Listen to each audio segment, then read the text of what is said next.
kami masih muda, masih kecil gitu, kami belum bisa belajar, kami belum bisa memprogram aplikasi. Jadi kami minta bantuan AI untuk bahasa pemrogramannya. Jadi banyak sekali invensi-invensi yang luar biasa. Jadi pada waktu misalnya contohnya ada helm, kalau nggak kenceng klik gitu masih bunyi alarm.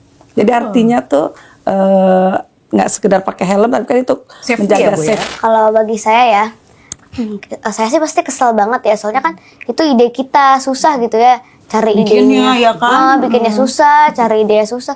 Masa dia cuma seenaknya ambil dan copy doang.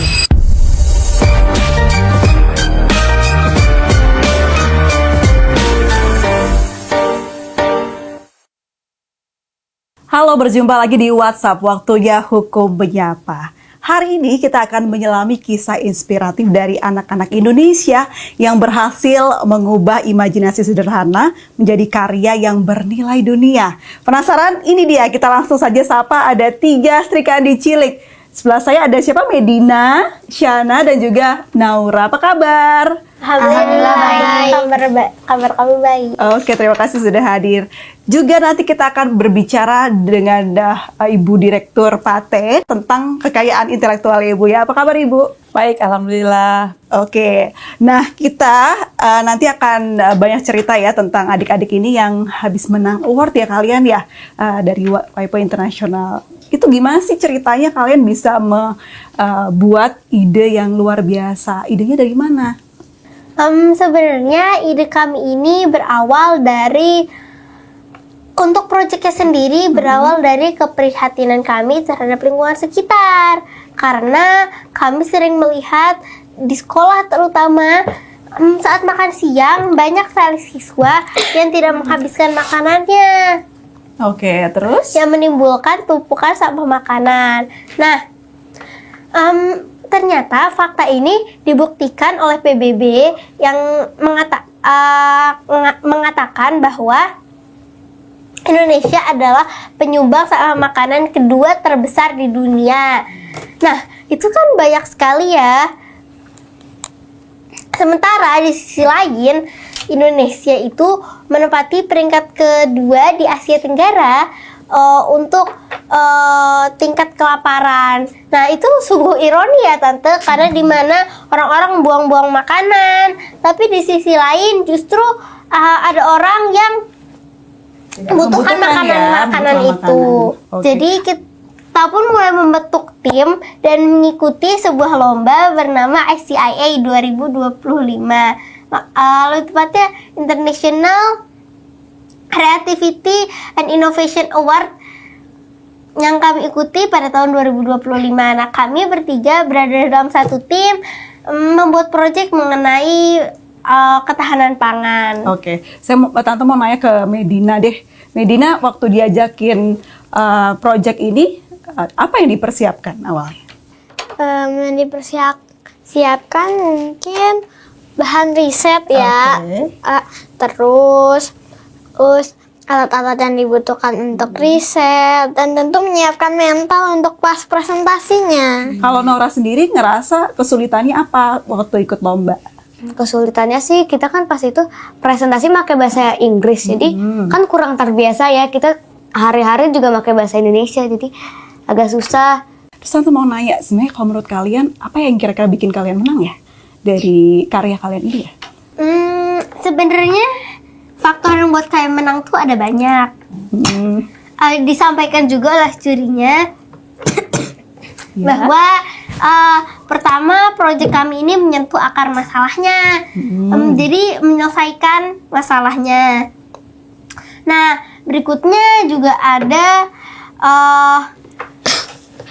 kami itu membuat solusi yang mudah dilaksanakan oleh semua kalangan. Oke. Ibu melihat anak-anak ini luar biasa sekali.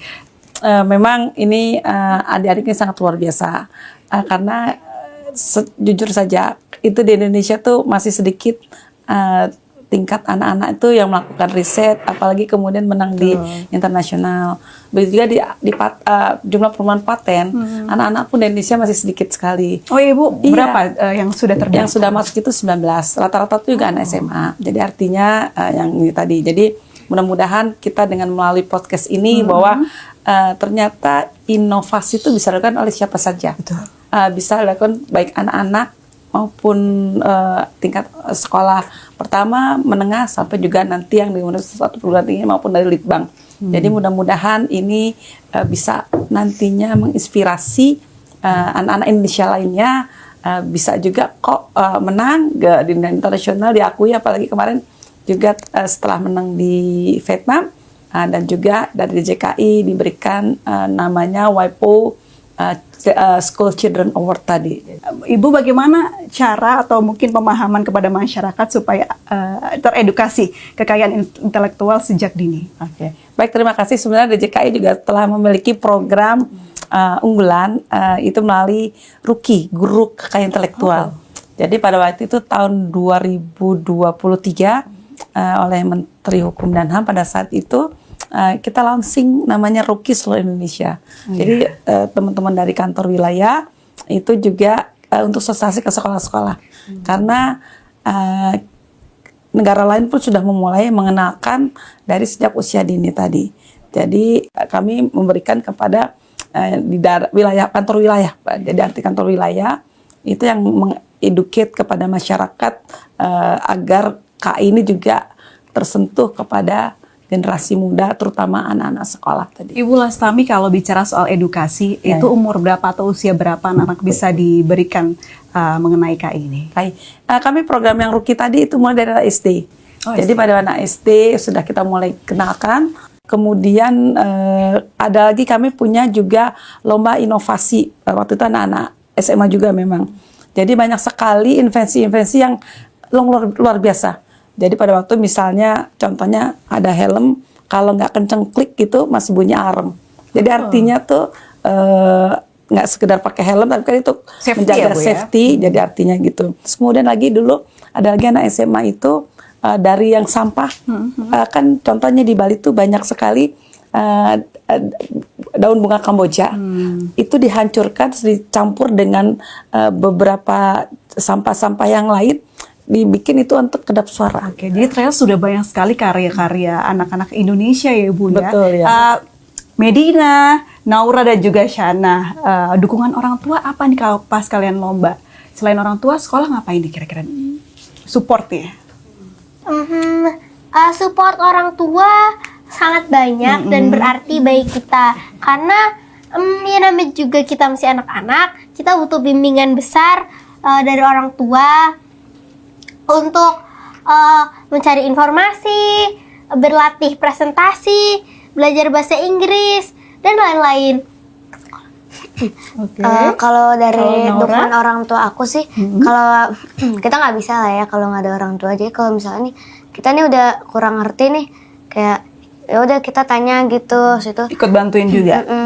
Bantuin. So kita bikin aplikasinya, bikin food banknya, itu kan dibantu orang tua gitu, dukungannya. Kalian pakai AI ya, menggunakan AI ya untuk bisa tahu coding-codingnya begitu? Iya, jadi saat kami buat aplikasi itu, kami kan pertama merancang dulu desainnya, fitur-fiturnya, kira-kira apa yang bisa aplikasi kami ini buat, dan lain-lain, seperti otak aplikasinya.